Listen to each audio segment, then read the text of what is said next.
22 মাস পর জাতীয় দলে ফিরছেন নেইমার জুনিয়র।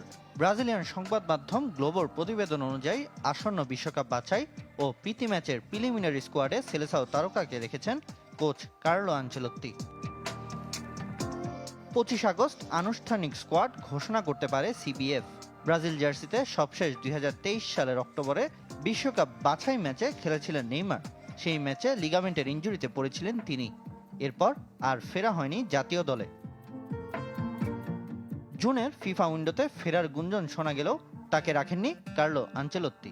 বাছাইয়ের শেষ 2 ম্যাচে 5 সেপ্টেম্বর রিও ডি জেনিরোতে চিলি আর 10 সেপ্টেম্বর বলিভিয়ার বিপক্ষে নামবে ব্রাজিল। বিশ্বকাপের আগে পুরোদমে প্রস্তুতি নিতে 6টি প্রীতি ম্যাচ খেলবে 5 বারের বিশ্ব চ্যাম্পিয়নরা। 10 অক্টোবর সিউলে সন হিউমিনের দক্ষিণ কোরিয়ার বিপক্ষে লড়বে সেলেসাওরা। আর 14 অক্টোবর টোকিও ন্যাশনাল স্টেডিয়ামে ব্রাজিলের প্রতিপক্ষ এশিয়ান জায়ান্ট জাপান। এরপর ফিফার নভেম্বর উইন্ডোতে আফ্রিকা এবং আগামী বছর মার্চে ইউরোপিয়ান কোনো দলের সাথে প্রীতি ম্যাচ খেলার পরিকল্পনা ব্রাজিলের। 2002 বিশ্বকাপের পর বৈশ্বিক আসরে সাফল্য পাওয়া হয়নি সফলতম দলটির। এমনকি সাম্প্রতিক আসরগুলোতেও ফিরতে হয়েছে খালি হাতে। তাই নেইমার জুনিয়রকে নিয়েই হেক্সা মিশনের দল সাজাতে চায় কোচ কার্লো আনচেলত্তি। 77 গোল করে কিংবদন্তি পেলের সাথে যৌথভাবে ব্রাজিলের সর্বোচ্চ গোল স্কোরার নেইমার।